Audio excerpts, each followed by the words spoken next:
ब्रह्मचारी का रूप बना करके उन मैया पार्वती के लिए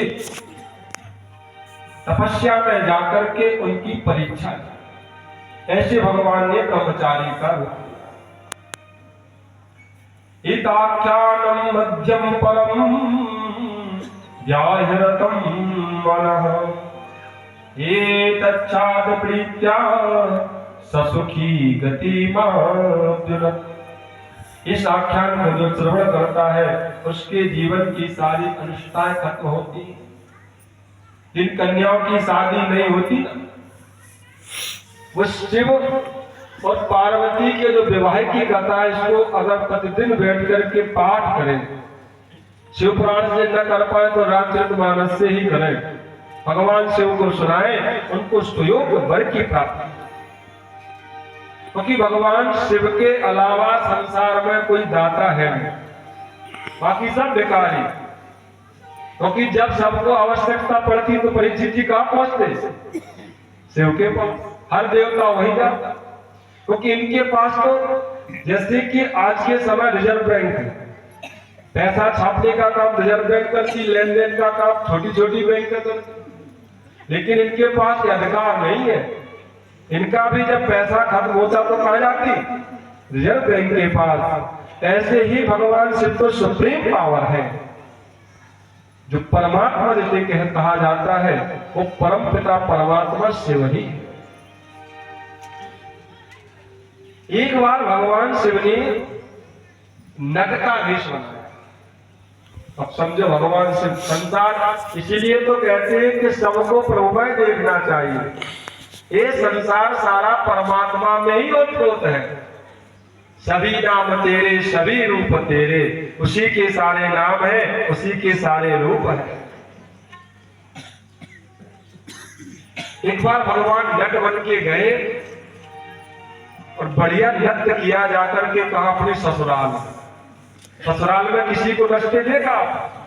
कोई नहीं नचता, दूल्हा तो देखता है, सब बाकी सब नचते और दूल्हा देखता। दूल्हा कहता देखो हमारी बर्बादी के लिए सब जश्न मना रहे हैं।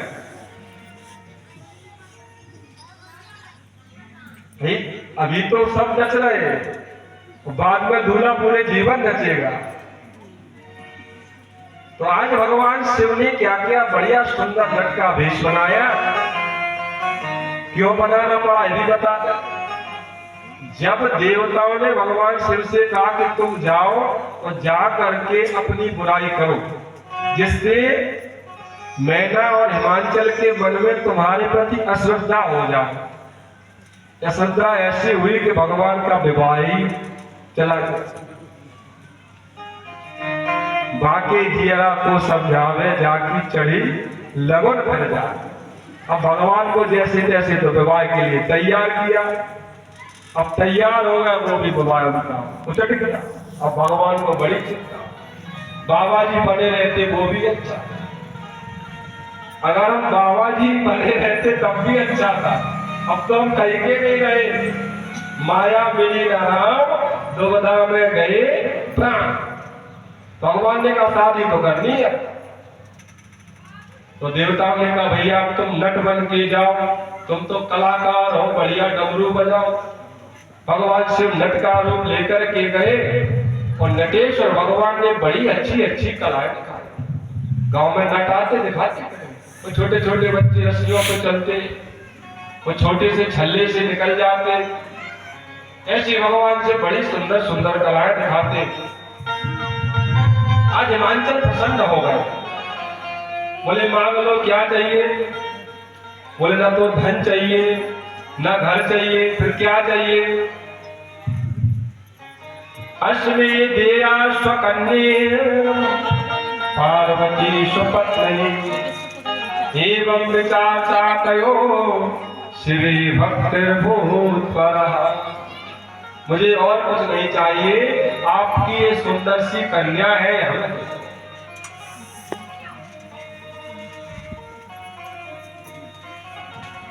हिमांचल सोचते कि देखो हमारी सुंदर सी कन्या नट जी मांग रहे, कोई देगा? आज उन्होंने भगवान शिव का पुरस्कार किया। उसी समय भगवान शिव ने बड़ा सुंदर अपना पंचमुखी रूप दिखा करके सुंदर सा शिव का रूप दिखाया और भगवान शिव अंदर ध्यान हो। बुलेटेश्वर भगवान की जब भगवान अंदर ध्यान हो गए, अब समझ में आया किसके, हिमाचल के साक्षात शिव ही थे। तब जाकर के भगवान शिव का ऐसे विवाह हुआ। ये विवाह भी बहुत टेढ़ी फील होती। अच्छा, एक भंवर में फंस जाए अगर नाव तो जीवन बेकार हो जाता आदमी का, हो जाता कि नहीं। तमाम देवताओं का स्मरण करते हम।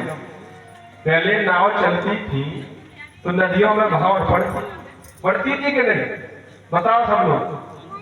और उसमें नाव फंस जाए तो लोग रोते, हे भगवान, जो देवता होते घर के बाहर के परिवार के सब बड़े बड़ाए सब पुरखन को याद किया, अब आपकी साथ भाव ने फंस पड़ती के नहीं। अब बताओ कैसे निकल। ये बहुत बड़ा जंजाल है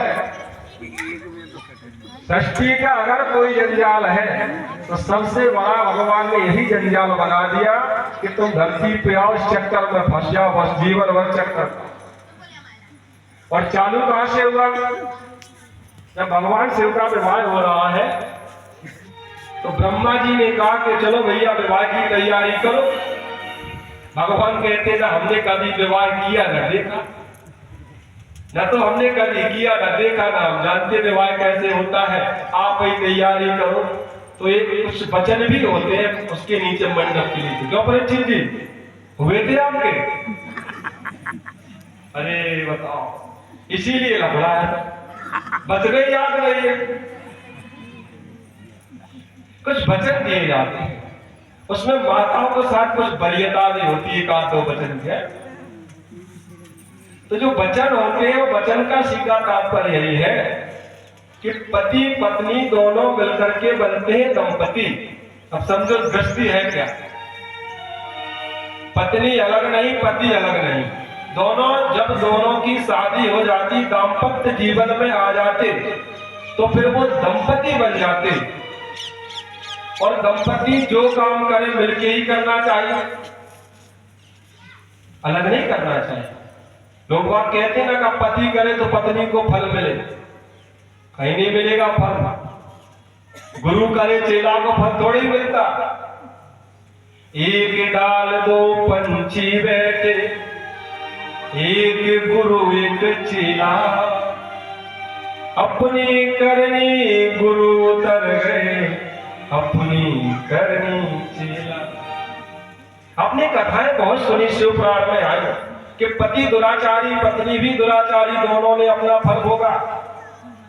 लेकिन इतना होता है कि आप लोग आपस में इतना कर सकते हो कि एक दूसरे के लिए सिफारिश हो जाती। महात्मा कथा सुनी थी आपने कि चंचला नाम की जो स्त्री थी वो बड़ी हुई, उसका पति सबसे पहले व्यभिचारी हुआ, फिर पत्नी भी हो गई। लेकिन उसने अपने पति का कल्याण मैया पार्वती की जब वो दासी बनी तो वहां निवेदन करके उसने अपने पति का कल्याण करवाया। एक दूसरे को पार करने के लिए, संसार सागर से उद्धार करने के लिए मानो एक दूसरे के सहारे हो। पति और पत्नी दोनों एक दूसरे के पूरक। ये हमने नहीं चलाया दंपति धर्म, किसने चलाया? दंपति धर्म आचरणी का अजौगा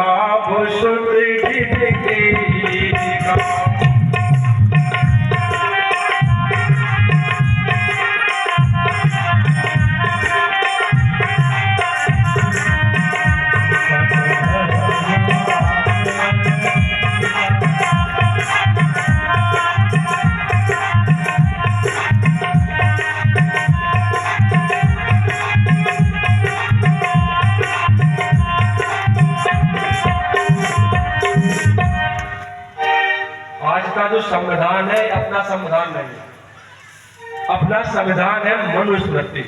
लोग उसका करते हैं खंडन। मनुस्मृति को समझो,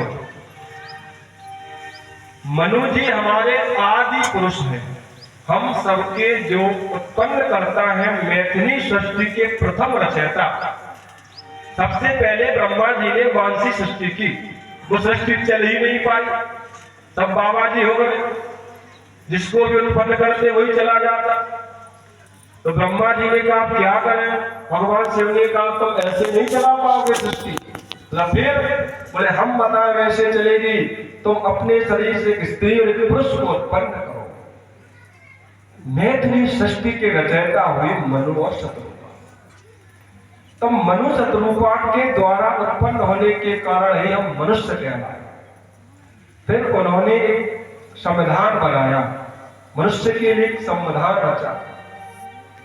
संविधान आज से थोड़े ही है, बिना संविधान के देश कभी नहीं चल सकता, परिवार नहीं चलता। संविधान वाले नियम, कायदा, कानून घर में भी होते हैं, मंदिरों में भी होते हैं, हर जगह उनको फॉलो करना पड़ता है सबको। तो मनु जी ने संविधान बनाया, एक पत्नी व्रती रहना चाहिए। उनका पुत्र वही नहीं माना, उसने 2 शादियां, सत्तानपाद की 2 पत्नियां थी। मनु ने लिखा कि एक मनुष्य को एक ही पत्नी के साथ शादी करनी चाहिए। अब मनु ने कहा हमने अपना संविधान तो बना दिया, लेकिन इस संविधान को लागू किससे करना, जब हमारा पुत्र ही नहीं माना तो कौन माने। इसलिए मनु शत्रुपा ने तपस्या की परमात्मा, और राम जी के रूप में आकर के वो दशरथ और कौशल्या बने। तब मनु स्मृति को भगवान राम ने बिल्कुल साक्षात कि मानव को ऐसे जीना चाहिए, ऐसे चलना चाहिए। तो हमारी तुम्हारे जो समाधान है वो क्या, मनुस्मृति में लिखा है मनुष्य को कैसे कैसे रहना चाहिए। उसी में दिया गया है दाम्पत्य जीवन कैसे जिया जाए। लेकिन आज की समय हमारे यहाँ जो है ना, वो गुरुकुल पद्धति खत्म, मेकाले की शिक्षा पद्धति आ गई। पाश्चात्य सभ्यता को हम लोगों ने स्वीकार कर दिया। विदेशों में तो लोग हरे कृष्णा बोल रहे, हमारे इधर लोग हाय हाय बोलते। हाय हाय तब बोली जाती जब कोई मर जाता था, बोलते हाय भैया मर गए। अब अपन बोलते हाय हेलो, तो पहले से ही अपने आप में एकदम एक अशुभ शब्द को तो पहले से ही बोल रहे हो। जब कोई पीड़ा होती, कोई कष्ट होता, कोई अनिष्ट होता, तब ये शब्द बोलते, बोल अपने आप निकलता। उस शब्द को हम राजी खुशी में भी बोलते, हम जाते तो बोलते हाय हाय जाते। अरे भैया सीताराम बोलो, जय श्री राम बोलो, नमः शिवाय बोलो, सब बोलो, कुछ भी कहो, अपनी परंपरा को चलाओ। फोन उठाए बोलेगा हेलो। पहले जमाने जब फोन चला था तो लोगों को पता ही नहीं रहता हेलो क्या। किसी ने कहा हेलो तो वो हल्ले, सीधे साधे बेचारे बूढ़े बुजुर्ग। बच्चे का फोन आया, पहले वो फोन चलते थे पीसीओ वाले, वो गांव में टावर लगे थे प्रधानों के। एक बेचारे सीधे साधे थे बुजुर्ग, उनका बच्चा दिल्ली नौकरी कर, उसने फोन किया, प्रधान जी ने रेडियो में आवाज लगाई, फलाने से आइए आपके बच्चे का फोन। पहुंच गए, बच्चा कहता हेलो, पिताजी खड़े खड़े हल रहे। वो कहता हेलो, पिताजी कहते हम आधा घंटे से हल रहे खड़े खड़े, आप कहते हेलो हेलो। बताओ ऐसी चीज किस काम की। देखो जितने भी विज्ञान के चमत्कार हैं, उपयोग के साथ साथ हमारे लिए घातक। क्योंकि सबसे पहले तो इन आविष्कारों के चक्कर में हमारे वृक्षों को खत्म किया गया। पैदावार बढ़ाने के लिए हमारे यहाँ जो पहले जो गेहूं पैदा होता था, वो गेहूं की कीमत पता है बाजार में आज के समय क्या है। वो गेहूं 5,000 रुपए क्विंटल भी नहीं मिलता जो तुम्हारे यहाँ पहले पैदा होता था लाल गेहूं। 5,000-4,500 रुपए क्विंटल मिलता है बाजार में, और तुम जो पैदावारी कर रहे हो वो 2,500 रुपए क्विंटल का गेहूं। अगर वो 3 क्विंटल भी होता तब भी 15,000 का होगा। ये 5 क्विंटल भी होगा तो कितने का होगा। औसत वही है, लेकिन सिर्फ तुमने अपनी बुद्धि को बदला। पैदावारी ज्यादा होगी, खाद का प्रयोग किया, तभी देखो बच्चे सब ऐसे ही उत्पन्न हो रहे। तो आज उन दंपत्ति जीवन के बारे में मनोजी शत्रुपा ने हमें सुनाया। तो एक ऋषि हुए हैं जिनका नाम था द्रोणाचार्य। बृहस्पति महाबुद्धे देवर्षिरंशतो मुनिः भरद्वाजासुत्पन्नो द्रोण्यो निजात्मवान्।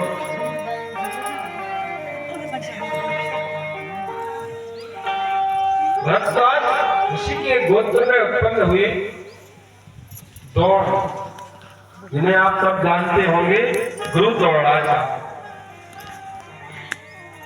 स्वावंशं तनयं देहि सर्वाजेयं महाबलम्। इनको कोई संतान नहीं, भगवान शिव की इन्होंने उपासना। भगवान शिव प्रसन्न हो गए, बोले क्या चाहते हो? बोले मैं और कुछ नहीं चाहता, मैं तो आपके अंश से आपके समान ही पुत्र को चाहता। भक्त भी बड़े खतरनाक होते, इन्हें कुछ मांगने को नहीं मिलता, भगवान को ही मांगे। संसार में इतनी चीज कुछ भी मांग लो, उतने आपके जैसा चाहिए, वो भी बच्चा चाहिए, पुत्र बन के जाओ। क्यों? बोले हमने बहुत तपस्या की तो हमारे हम थक गए, हमारे हाथ में कौन डाले। ईश्वर से संबंध स्थापित कर, कोई भी संपन्न, मित्र का, भाई का, पुत्र का, कोई ना हो दुश्मन का ही करो। हाँ ऐसा नहीं है, लेकिन फर्स्ट क्लास क्वालिटी का होना चाहिए, एक नंबर। दुश्मनी भी हो तो एक नंबर की हो, जीवन में दुख ना रावण की तरह। तो हट जाए बेर हो कर हो। जब परमात्मा ही आया है तो जबरदस्ती लड़ाई करेंगे, जबरदस्ती लड़ेंगे, क्योंकि हमारा शरीर है तामसी, हम राक्षसी प्रवृत्ति के हैं, हमारा भोजन दूषित है, हम भजन तो कर नहीं सकते, इसलिए लड़ाई करो। तो लड़ाई भी अच्छी वाली करो। सुनी होगी आपने, बेज्जू नाम का एक गणरिया था, तो बैजनाथ धाम की कथा। वो क्या करता, शंकर जी की लिंग पर जाकर के रोज 5 बढ़िया से लगा। उसका नियम था 5 दिन है। एक दिन नदी चढ़ी, अब नदी चढ़ी के वजह से बिज्जू अपनी गांव भैंसों को लेकर उस तरफ नहीं जा पाता, भयंकर पानी बरसा। जब शाम का टाइम हुआ, उसको एकदम याद आई कि हमने आज उधर उस जगह पर 5 जूते नहीं दिए। नदी को पैर के गया, भयंकर चढ़ी हुई नदी को पैर गया। उधर जाकर के जैसे ही उसने अपने जूते को उतारा, भगवान से प्रकट हो गए, कहने लगे भक्त तो हमने बहुत देखे, लेकिन बेजू तेरे जैसा कोई भक्त नहीं। इतना नियम का पक्का, इतनी नदी चढ़ी, उसके बावजूद भी तो आया। आज से इस जगह का नाम बैजनाथ धाम हो गया, उसी के नाम से वो बैजनाथ धाम है। तो भगवान शिव को कभी प्रसन्न हो जाओ। सारे गुरु द्रोण कहते हैं कि मुझे ऐसा पुत्र चाहिए जो आपके अंश से उत्पन्न हो। भगवान शिव ने कहा चिंता न करो, हमारे अंश से ही आपके यहाँ अश्वत्थामा नाम का पुत्र उत्पन्न। अश्वत्थामा भगवान शिव के हैं। और मांगा किसके लिए था? देखो, गुरु द्रोणाचार्य चाहते तो है पांडवों को, लेकिन जो आंतरिक स्नेह वो कौरवों से करते, तो कौरवों की सहायता के लिए ही इस पुत्र को उत्पन्न किया। महाभारत का भयंकर युद्ध हुआ, जब सारे वीर धराशायी हो गए। आज दुर्योधन की सारी जंगियां टूटी पड़ी हुई है। दुर्योधन को एक वरदान है कि तू तब मरेगा जब तेरे जीवन में सुख और दुख एक साथ आए। अश्वत्थामा आया, कृपाचार्य अश्वत्थामा ये नहीं मरे क्योंकि ये चिरंजीवी है। अश्वत्थामा आया, बोला मित्र क्या है बताओ। दुर्योधन कहता एक ही लालसा है कि अपने इन हाथों से उन पांचों पांडवों के मस्तकों को चूर चूर नहीं करना। ये बोला चिंता न करो, अभी देखो हम जाकर के करते हैं। अश्वत्थामा गया और द्रौपदी के छोटे छोटे 5 बालक सो रहे थे। इसने समझा कि पांचों पांडव हैं, इसने सोते हुए पांचों पांडवों के बालकों के सिर को काट। ऐसे लोग आताताई होते हैं जो स्त्री की हत्या करते, किसी के घर में अग्नि लगाते, सोते हुए को मारते, जो भूड़ हत्या करते, आताताई में गिनती आती है। आताताई बधार रहा, आताताई को मारने में किसी भी तरह का कोई पाप नहीं करता।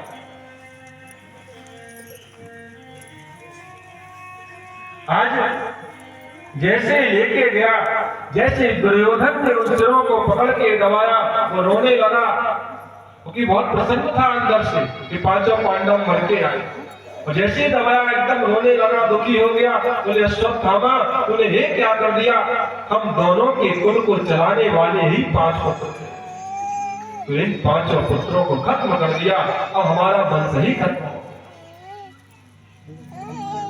और तत्क्षण दुर्योधन की मृत्यु हो गई। आज जैसे ही द्रौपदी को पता चला कि मेरे सोते हुए 5 पुत्रों का किसी ने बंद कर दिया, तो अपने 5 पतियों के पास आई, रोने लगी क्योंकि द्रौपदी केस बहुत जल्दी खोलती। बोले उस आताताई जिसने मेरे बच्चों का बंद किया, जब तक उसके रक्त से अपने केसों को नहीं धुलती तब तक हम इन केसों को नहीं मानते। माताओं को कभी भी केस नहीं खोलना चाहिए, एक बहुत बड़ा दोष होता है।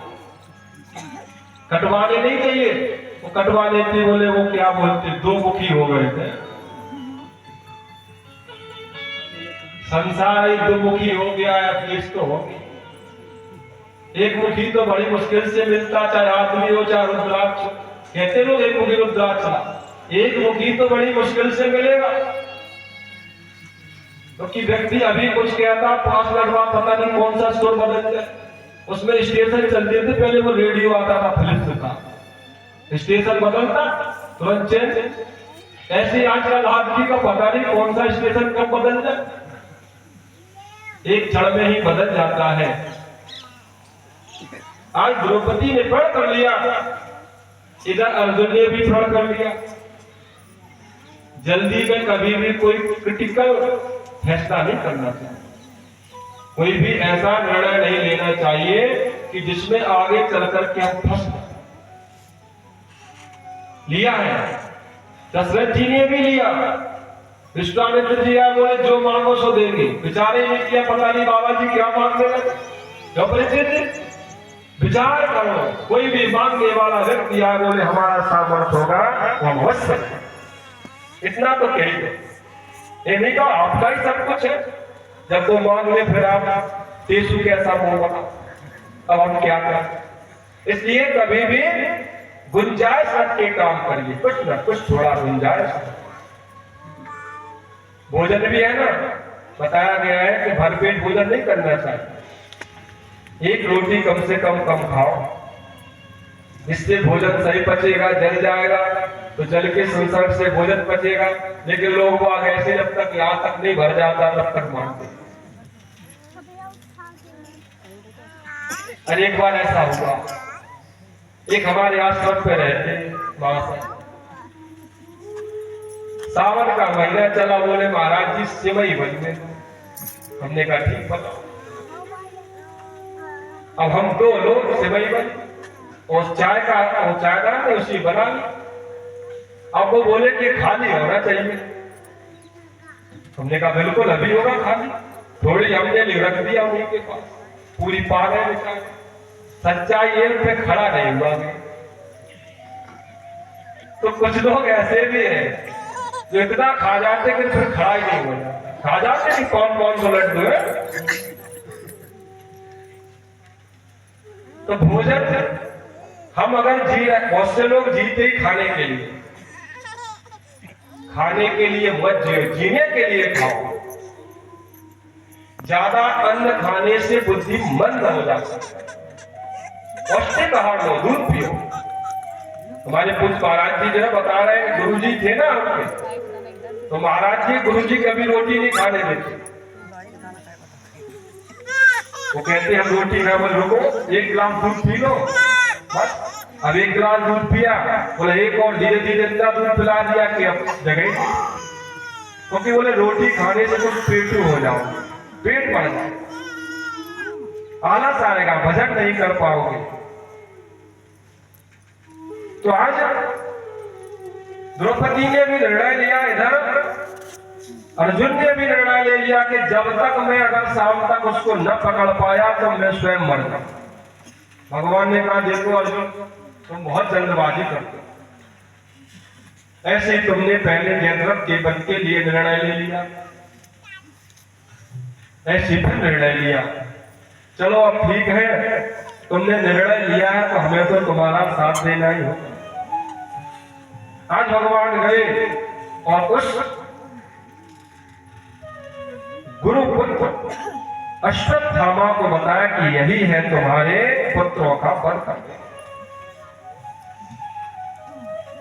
आज अर्जुन ने उसको पकड़ लिया, रथ के पिछले हिस्से में बांध दिया। जैसे बांध के ला, धन्य हमारे भारत की नारी, छत्राणियों को बार बार नमन। जैसे उसने देखा कि एक ब्राह्मण को बांध के ला रहे हैं, वो कहने लगी मुच्यताम मुच्यताम, छोड़ दो छोड़ दो। बोले क्यों? अभी तो कहती थी इसका सिर काट लेंगे। बोले नहीं, तुम्हें शर्म नहीं आती? ये हमारे गुरु द्रोणाचार्य के पुत्र हैं, पिता ही पुत्र के रूप में उत्पन्न होता है, इसलिए ये तो हमारे पुत्र हैं, छोड़ दीजिए। अरे जितना कष्ट हमें आज हो रहा है, वैसे मेरी गुरु माता को भी तो होगा जब मैं मर जाएगा, हमें क्या लाभ होगा, छोड़ दो छोड़ दो। भीम भैया कहते तुमने छोड़ दिया तो हम मार।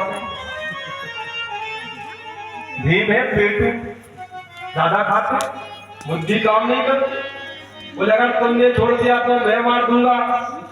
अब महाराज धर्मराज संकट में पड़ गए, क्या करें? भगवान से कहा कि आप ही बताओ। और भगवान भी बिल्कुल राम के रचे। भगवान क्या कहते? आता ताई बधारण ब्रह्म बंधुर हंतव्य। अब बताओ, बोले आता ताई को तो मार देना चाहिए, लेकिन ब्राह्मण को नहीं मारना चाहिए। लेकिन किंतु परंतु भगवान ने पूरा मार करा दिया, तीन शब्द कराया कि नहीं? परंतु ऐसा हो जाएगा, किंतु ऐसा है, लेकिन ये 3 बातें करके भगवान ने सब मरवाना। भगवान कहते हैं कि अगर आता चाहिए उसको तो मार देना चाहिए, लेकिन ब्राह्मण है दंडताधिकारी। अब भगवान से युधिष्ठिर जी कहते देखो भगवान ये बात गलत। अरे कम से कम एक सत्य तो बताओ कि हम करें क्या, हमारी बुद्धि को भ्रम में मत पाड़िए, सत्य सत्य बताओ। तो भगवान ने कहा जो सम्मानित व्यक्ति होते हैं उनका तिरस्कार करना ही मृत्यु के बराबर है। देखो जिस घर में जिस माँ बाप का तिरस्कार हो, समझो मत गई, जिंदा नहीं माना। क्योंकि जो श्रेष्ठ है अगर उसका आपने तिरस्कार कर दिया, मानो उसको मृत्यु दंड है। जिसे हम ज्यादा प्रेम करते हो और उसको अगर हमने छोड़ दिया, इग्नोर कर दिया अपनी लाइफ से, तो मानो कि उसको हमने मृत्यु दंड ही दे। बोले क्या किया जाए? भगवान कहते कि अर्जुन इसके मस्तक में मणि है, इसकी मणि को निकाल लो। आज अर्जुन ने बाण लिया, बाण के फन से उसकी मणि को निकाला। अब बदला तो ये लेगा भाई, किसी का अपमान करोगे बदले की भावना सब में रहती। दुश्मन को कभी भी अधमरा नहीं छोड़ना चाहिए। हम नहीं कहते, हमारे शास्त्र कहते। सांप को अगर आपने थोड़ा बार जिंदा बच गया तो बदला लेगा। प्रताप भानु की कथा आती है, उसमें कपटी मुनि की कथा आती है। वो राजा था, उसने क्या किया कि युद्ध में राजा ने उसके राज्य को तो छीन लिया, लेकिन उसको छोड़ दिया। उसने क्या किया? क्षत्रिय पुन बैरी पुन राजा, छलवल कीन चाहे निज कार। छल से बल से राजनीति कहती है, लेकिन प्रकार सत्ता को हासिल करना चाहिए। सत्ता हासिल करने में कोई पाप पुण्य नहीं। राजनीति में कुछ नहीं होता, राजनीति में सब चलता है। इसीलिए तो राजनेता सबको मरवा मरवा के बैठवाते इस गद्दी पे। ये गद्दी राजनीति की बड़ी हत्यारी होती है। और जो वरिष्ठ नहीं होते, जो ताकतवर नहीं होते, जिनको नीति का ज्ञान नहीं होता, वो गद्दी हासिल करने के बाद भी रख नहीं पाते। तमाम अविश्वास हो जाते होते कि नहीं? विश्वास हो गया, दोबारा वोट फिर पड़ेंगे, ब्लॉक प्रमुख पहले दूसरा, बाद में दूसरा हो गया, चलेगा 2 करोड़ रुपए की राजनीति कैसी है। तो आज इस दुश्मन ने क्या किया?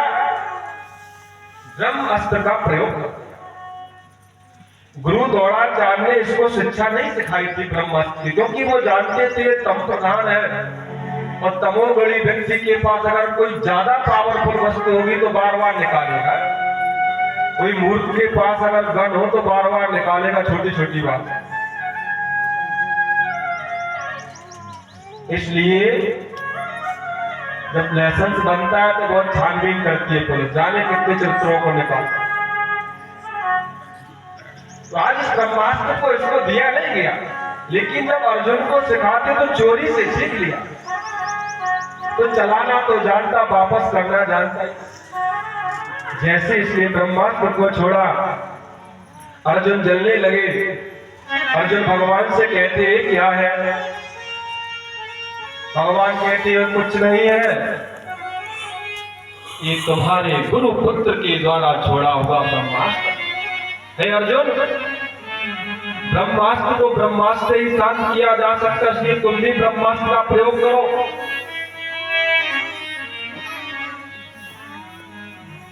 जैसे इन्होंने ब्रह्मास्त्र का प्रयोग किया, व्यास जी आ गए। व्यास जी ने कहा अर्जुन तो अपने ब्रह्मास्त्र को वापस करो। अश्वत्थामा से कहा तुम भी करो।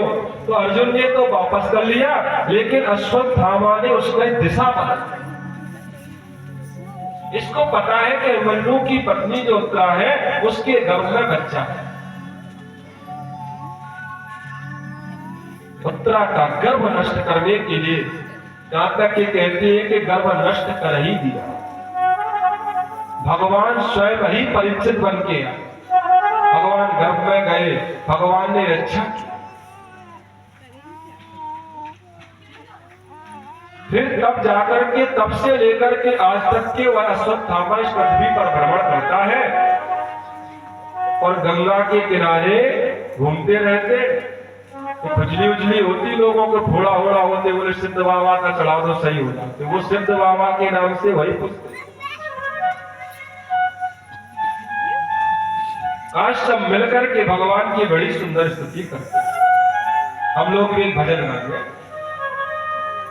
दुखों से जो ठोकर, क्योंकि जीवन में दुख नहीं आएगा तो हम भगवान को याद नहीं। सुख में दुख में सुभरण सब करे, सुख में करे न कोई, जो सुख में सुमरण करे दुख काहे को।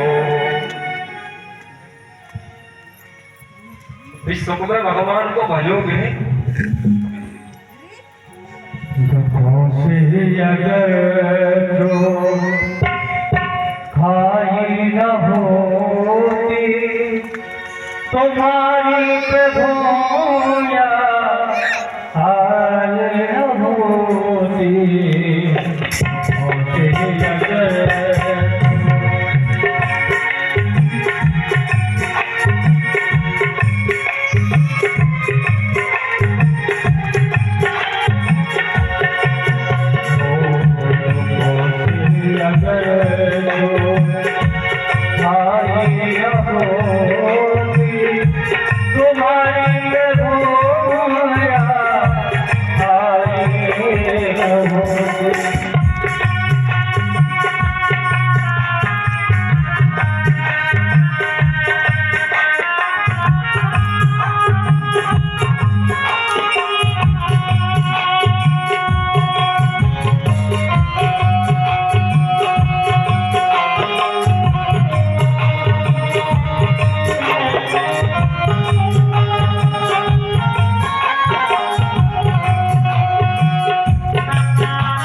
जगाते नयन तुम निज ज्ञान द्वारा, जगाते नयन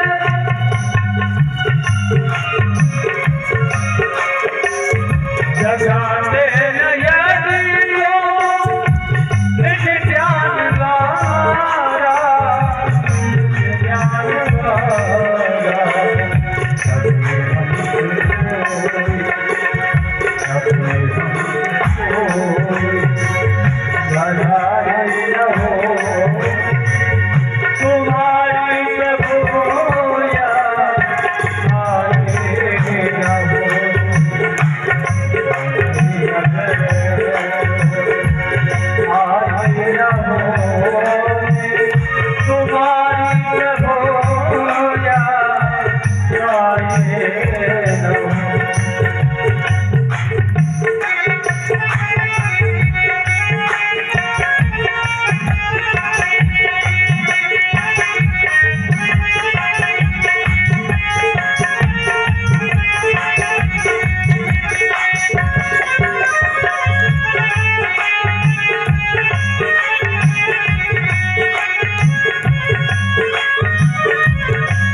मोहि।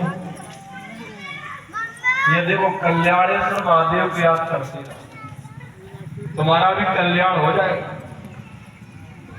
सभी लोग पूजा करना प्रतिदिन सुबह, क्योंकि उनका नाम ही इतना अच्छा रखा गया, कल्याणेश्वर।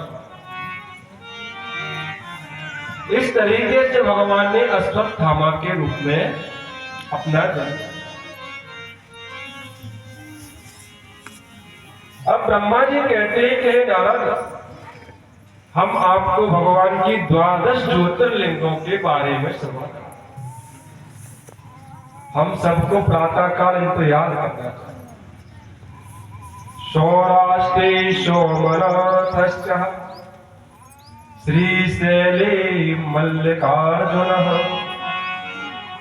उज्जयिन्यां महाकालः ओंकारे चमरेश्वरः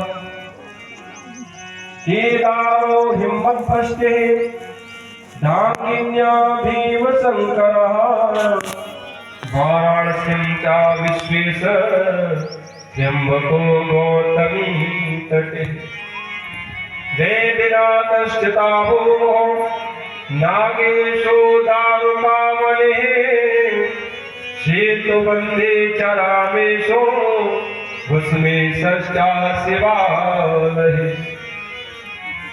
ये 12 ज्योतिर्लिंग है। सौराष्ट्र सोमनाथ गुजरात के 2 हिस्से हैं। एक कहते हैं काठियावाड़, गुजरात। जो काठियावाड़ है सोमनाथ क्षेत्र पड़ता है सौराष्ट्र क्षेत्र में। तो एक सोमनाथ सौराष्ट्र में है, श्रीशैल नामक पर्वत पर मल्लिकार्जुन नाम के भगवान से। उज्जैन में महाकालेश्वर और अमरेश्वर महादेव, हिमालय में केदारेश्वर, डाकिया नाम भीमशंकर, काशी में विश्वनाथ, गौतमी तट पर त्र्यंबकेश्वर जहाँ कुंभ लगता है, नासिक, चिताभूम में वेदनाथ और दारुक वन में नागेश्वर, सेतुबंध में रामेश्वर और शिवालय में घुष्मेश्वर नाम के 12 ज्योतिर्लिंग। अब इनकी उत्पत्ति कैसे कैसे? कहते चंद्रमा को श्राप लगा। सोमनाथ है चंद्रमा का नाम। सोम नाम किसका? चंद्रमा। चंद्रमा को 6 लोग का श्राप लगा, क्योंकि कुकर्मियों को श्राप तो लगता है। चंद्रमा बहुत बड़ा कुकर्मी है, पापी है। इसको श्राप लगा, सारे देवता बड़े दुखी। बोले क्या करें? बोले भगवान शिव की आराधना करो। बोले कहाँ जाए? बोले आप जाइए सौराष्ट्र क्षेत्र में और समुद्र के किनारे बैठ करके भगवान शिव की आराधना करो। तो इसने वहां तपस्या की, तो इसको वरदान देने के लिए भगवान से वहां उत्पन्न हुए, इसलिए उनका नाम पड़ा सोमनाथ, चंद्रमा के ईश्वर। वहां भी त्रिवेणी संगम है, 3 नदियों का बड़ा सुंदर संगम है। हमने स्नान किया सोमनाथ मंदिर से बिल्कुल सामने। गुजरात की 3 नदी है, एक सरस्वती नाम की नदी वहां भी है, एक हिरड़ा है, एक और जाने उसका नाम हमें याद नहीं। 3 नदियों का बड़ा सुंदर। त्रिवेणी में संगम करने से, उस त्रिवेणी संगम के संगम करने से जीवन के जीव में जो कुष्ठ रोग हो जाता है, चर्म रोग की बीमारी सही होती है। ऐसे भगवान सोमनाथ के रूप में उत्पन्न। दूसरे भगवान जो मल्लिकार्जुन के रूप में है, वो मल्लिका मैया पार्वती, अर्जुन भगवान है। इनका पुत्र कार्तिकेय जब नाराज होकर के चला गया, तो जो हमने बताया था ना, अमावस्या और पूर्णिमा को मिलने जाते बारी बारी से, ये वही मल्लिकार्जुन है। ऐसे भगवान ने मल्लिकार्जुन नाम का अवतार लिया। उज्जैन में भगवान का एक रत्न माल नाम का बड़ा सुंदर ब्राह्मण भक्त, वो नित्य भगवान शिव की पूजा। उसकी मृत्यु आई, काल आया। जब काल उसको मारने के लिए आया तो भगवान शिव की लिंग से चिपट गया, तो उस लिंग में से भगवान शिव साक्षात प्रकट हुए और उस काल का भी उन्होंने हनन कर दिया। तब से भगवान का नाम पड़ गया महाकाल। बोले महाकालेश्वर भगवान की। विंध्य पर्वत से भगवान की बड़ी तपस्या, तो विंध्य पर प्रसन्न होकर के भगवान ओमकारेश्वर के रूप में अवतरित हुए। विंध्य के ऊपर भगवान ओमकारेश्वर विराजमान हुए, जहां से मैया नर्मदा का उद्गम स्थल भी बता। भगवान का पांचवा अवतार केदारेश्वर लिंग के रूप में हुआ। इसकी कथा बड़ी विचित्र है। पांडवों ने जब सब अत्याचार किया, अत्याचार है, लाखों लोगों की हत्या हुई, तो अब इन्होंने सोचा चलो हम भगवान शिव के दर्शन करें। हिमालय की तरफ गए और नारद जी ने जाकर के कह दिया भगवान शिव से कि वो पापी पांडव आपके दर्शन करने के लिए आ रहे, सारा पाप तुम्ही को लग रहा है। जितनी हत्या उन्होंने की सब तुमको लगे, जितनी भी हत्या की सब पाप तुम्ही को लगे। भगवान ने भैंसे का रूप बना लिया, भगवान शिव बन गए भैंसा। इधर नारद जी ने कह दिया पांडवों से कि तुम शिव को खोज रहे हो। बोले हाँ। बोले शिव तो भैंसा रूप में यही कहीं मिलेंगे। अब इन्होंने देखा कि सारे भैंसे तो चल रहे हैं, लेकिन एक भैंसा घास नहीं खाता। ये वो तो मानव है, वो कैसे भगवान कैसे घास खाता? इधर भगवान शिव भी समझ गए, तो भगवान भागे, पीछे से पांडव भागे, तो भाग के भगवान ने अपना सिर जमीन में घुसेड़ दिया। बोले हम इन पापियों का दर्शन नहीं करेंगे। इन्होंने पीछे से पूंछ पकड़ लिए, इसलिए केदारनाथ में पिछले हिस्से का ही पूजा होती है। होती कि नहीं? कोई लिंग नहीं है, वो एक पत्थर का वो है, और सिर निकाला जाकर के नेपाल में इसका नाम बना पशुपति। ऐसे भगवान का यह अवतार। एक भीम नाम का बड़ा भयंकर राक्षस, बड़ा दुराचारी है, सबको परेशान करता। एक दिन उसको मारने के उसका भगवान का परम प्रिय भक्त है जिसका नाम है सुदक्षिण। वो सुदक्षिण को भीम ने परेशान किया, तो उसने भगवान का नाम लिया, तो भगवान प्रकट हुए और उस भीम का वध किया, इसलिए उनका नाम पड़ा भीमासुर। सातवां अवतार भगवान ने काशी विश्वनाथ में लिया, विश्वेश्वर के। सारे देवताओं ने मिलकर के भगवान की आराधना की, तो भगवान प्रसन्न हो गए और देवताओं को हित करने के लिए, देवताओं के ऊपर कृपा करने के लिए भगवान विश्वनाथ के रूप में अवतरे। आठवां अवतार भगवान ने लिया त्र्यंबकेश्वर के रूप में। क्या हुआ? गौतम जी की तपस्या को देख करके ऋषियों को जलन हो गई। संसार में ऐसा कौन है भैया जिसके मन में किसी की बढ़ोतरी देख के थोड़ा ना। आज ऋषियों को भी हुआ, अरे गौतम जी का बड़ा प्रभाव हो रहा है, उन्होंने गणेश जी की आराधना की। गणेश जी ने कहा क्या करें? बोले इनकी तपस्या भंग करवानी है। तो गणेश जी मरी सी गाय बन के आए और गौतम जी के दरवाजे पर ही मर गए। अब ऋषि तो तैयार बैठे पहले, बोले अब क्या रहा है? गौ हत्या कर दी, गौ हत्या कर। अभी गंगा लाए तब ये शुद्ध हो। इन गौतम जी ने गंगा को लाने के लिए गंगा की आराधना की, तो गंगा ने कहा मैं तो शिव के अधीनस्थ हूं। तब शिव की आराधना की, तो वही शिव प्रसन्न होकर के त्र्यंबकेश्वर के रूप में अवतरे, और वो मैया गंगा ही गोमती नाम से बहती। भगवान शिव का 9वां अवतार वेदनाथ के नाम से। इसकी कथा ऐसी है कि रावण ने एक बार भगवान शिव की आराधना की, बोला हमारे यहाँ चलो। भगवान ने कहा हम चलेंगे, तो अगर रास्ते में तुमने कहीं रख दिया वही चिपक जाए। चिपकंत महादेव, हम वही चिपक जाए। बोला ठीक है। देवताओं ने कहा बहुत गड़बड़ हो जाएगी ना, रावण भगवान शिव को ले गया, ये तो वैसे ही दुराचारी दुष्ट है, तो फिर ये तो और अजय हो जाएगा। रास्ते में विष्णु भगवान एक बढ़िया गडरिया का रूप बनाकर खड़े हो गए। रावण को इतनी जोर से लघुशंका लगी तो इसने उस लिंग को उनको पकड़ा, उन्होंने उसको वही रख दिया। जब ये आया इसने बहुत यत्न किया, उसके बावजूद भी वो लिंग नहीं हटी। उसी का नाम वेदनाथ पड़ा, वो वेदनाथेश्वर भगवान। भगवान का 10वां अवतार नागेश्वर नाम से, ये भी गुजरात में ही है। जब आप द्वारकाधीश जाएंगे तो रास्ते में नागेश्वर ज्योतिर्लिंग मिलता।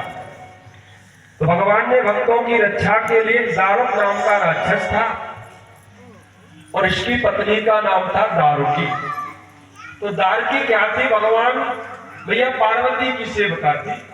मैया ने इसको वरदान दे दिया कि तू जो कुछ करना चाहे कर सकती है और तू अदृश्य भी हो जाएगा। तो ये क्या करती? ये भक्तों को परेशान करती। तो जब भगवान ने देखा ये परेशान करती तो इसको मारने के लिए विष्णु भगवान दौड़े। तो इसने क्या किया कि पूरा अपना गांव लेके समुद्र में चली, समुद्र में ही छुपी। अब यह क्या करती? बाहर आती, लोगों को पकड़ के ले जाती, अपने यहाँ बंद करती। इस दारुक का उद्धार करने के लिए भगवान नागेश्वर के रूप में उत्पन्न हुए। ऐसे भगवान का नागेश्वर नाम था। भगवान का 11वां जो ज्योतिर्लिंग है उसका नाम है रामेश्वर।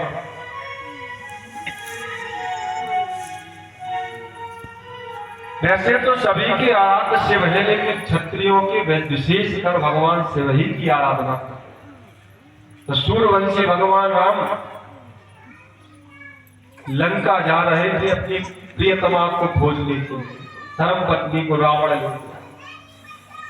भगवान राम से बड़ा प्रेमी कोई नहीं हो सकता। तुम भ्रम में मत आओ, तुम्हारे पति के हम तुम्हें बहुत चाहते, कोई नहीं चाहता। भगवान राम से ज्यादा कोई नहीं चाहता। इन्होंने देखो सीता जी के लिए समुद्र पे पुल बना दिया।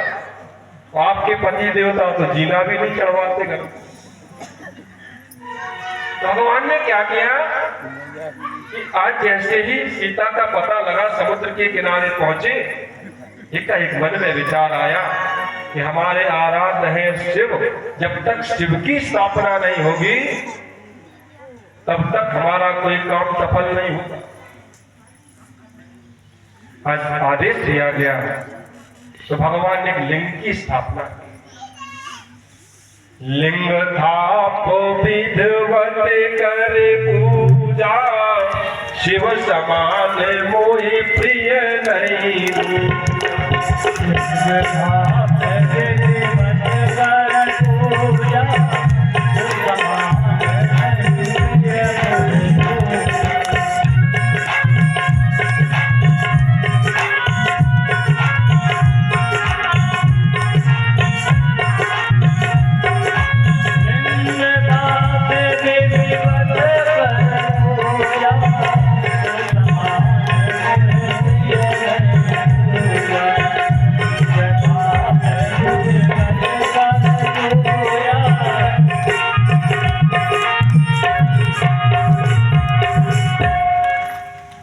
शिव के समान मुझे कोई प्रिय नहीं। अब प्रिय हो भी क्यों नहीं? क्योंकि भगवान वनवासी है। अब किसी बड़े देवता की पूजा तो कर, कहां से पान लाए, कहां से सुपारी लाए, कहां से इलायची लाए। भगवान शिव है, वहीं से जल भरो चढ़ा। तो सब भगवान ने लिंग स्थापित किया, उसका नाम हुआ रामेश्वर। राम के ईश्वर रामेश्वर और राम जिनके ईश्वर रामेश्वर, और जो सबके ईश्वर है वही रामेश्वर। ब्रह्मा जी ने कहा कि राम स ईश्वर और रामस्य ईश्वर या सर्वस्व ईश्वर स रामेश्वर। राम जिनके ईश्वर, राम के जो ईश्वर और जो सबके ईश्वर है वही रामेश्वर। ऐसे भगवान रामेश्वर की स्थापना। बोले रामेश्वर महादेव की जय हो। भगवान का 12वां जो ज्योतिर्लिंग है वो घुस्मेश्वर नाम का। एक घुस्मा नाम की भगवान की बड़ी प्रिय भक्त थी। क्या हुआ कि एक राजा थे, उनके कोई संतान नहीं। उनकी जो बड़ी पत्नी थी उसने ये कहा कि आप ऐसा करो राजन, दूसरी शादी करो। राजा ने कहा देखो सौत चूल की भी बुरी होती कि नहीं, सौत चूल की भी बुरी। और आप तो कहते साक्षात लेके आओ। बोले नहीं हमें कोई द्वेष नहीं होगा, आप तो लेके आओ। राजा ने कहा समझ लेना। बोले नहीं हमारी बहन है घुस्मा, उसी के साथ शादी करो। परीक्षित जी, आज घुस्मा के साथ शादी हुई और उस घुस्मा के एक सुंदर सा पुत्र उत्पन्न हुआ। जो बड़ी वाली रानी थी उसके मन में कष्ट हुआ।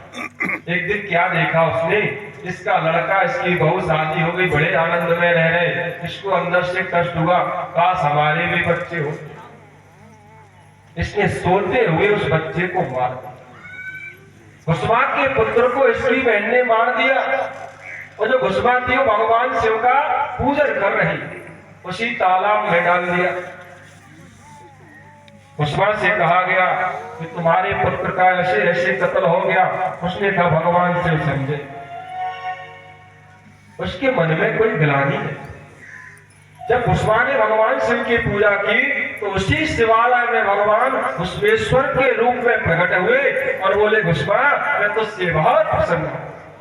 अरे तू इतनी मेरी भक्त, तुझे पता चल गया तेरा इकलौता पुत्र मारा गया, उसके बावजूद भी तूने मेरी तपस्या को नहीं छोड़ा, मेरी पूजा को नहीं छोड़ा। ऐसे भगवान ने घुस्मेश्वर नाम की लिंग प्रकट की।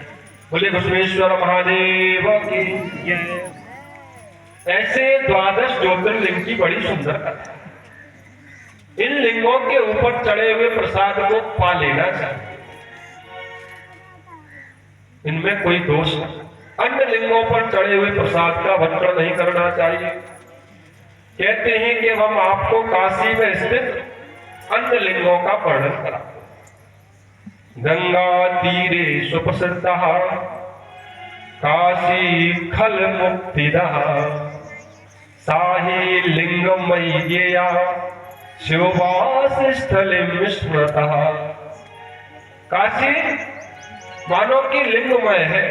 आप काशी में कहीं भी देखो शंकर जी निकलते। अभी जो कॉरिडोर बना था उसकी खुदाई में जाने कितने शंकर जी निकले, क्योंकि वो लिंगमय है। वहां भगवान काशी में विश्वनाथ के रूप में जो विराजमान हुए, वहीं पर एक लिंग है जिसका नाम है अभिव्यक्तेश्वर लिंग। कहते उस लिंग की जो लोग पूजा करते हैं, उस लिंग की पूजा करने से भी जीवन में सब तरीके की पुत्र और धन संपत्ति की प्राप्ति। व्यासेश्वर, सुक्षेश्वर, भांडेश्वर और हुंकासेश्वर नाम की अनेकों लिंग काशी के अंदर विराजमान। कहते उसी क्रम में आगे एक राज्य पड़ता है जिसका नाम है अयोध्या। नागे साख्या प्रसिद्धो ही साकेत नगरे ध्वजः सूरवंशोद्भवानां च विशेषेण सुप्रदा। कहते साकेत नाम की नगरी है जिसका नाम है अयोध्या। वहां पर नागेश्वर नाम के महादेव हैं, जो सूर्यवंश के लोगों को हट जबरदस्ती उनकी पूजा करनी चाहिए। सूर्यवंश के लिए वो विशेष कर फल देने वाले हैं। इस तरीके से कहते हम आपको चित्रकूट के अंदर ब्रह्मपुत्रा चित्रकूटे लिंगम मनोरथम, जो महाराज अत्रि ने चित्रकूट में लिंग, ये प्रमुख लिंगों का वर्णन है। देश के अंदर जो प्रमुख लिंग है जिनका महत्व है। कहते चित्रकूट मगेंद्र पर्वत पर एक लिंग है जिसे पूर्व काल में अत्रि ने स्थापित किया, इसलिए उनका नाम है अत्रेश्वर महादेव। बोलिए अत्रेश्वर महादेव की। इनकी पूजा करने से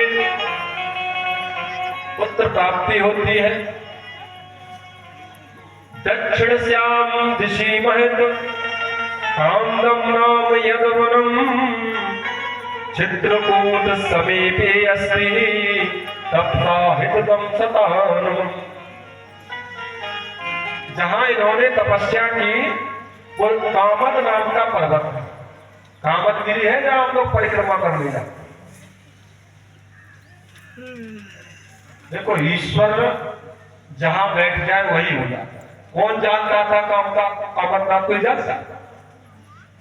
भगवान ने वास किया क्योंकि ऋषियों ने कहा था चित्रकूट गिरि करहु निवासो जहां तुम्हारे सब भांति सुभाव।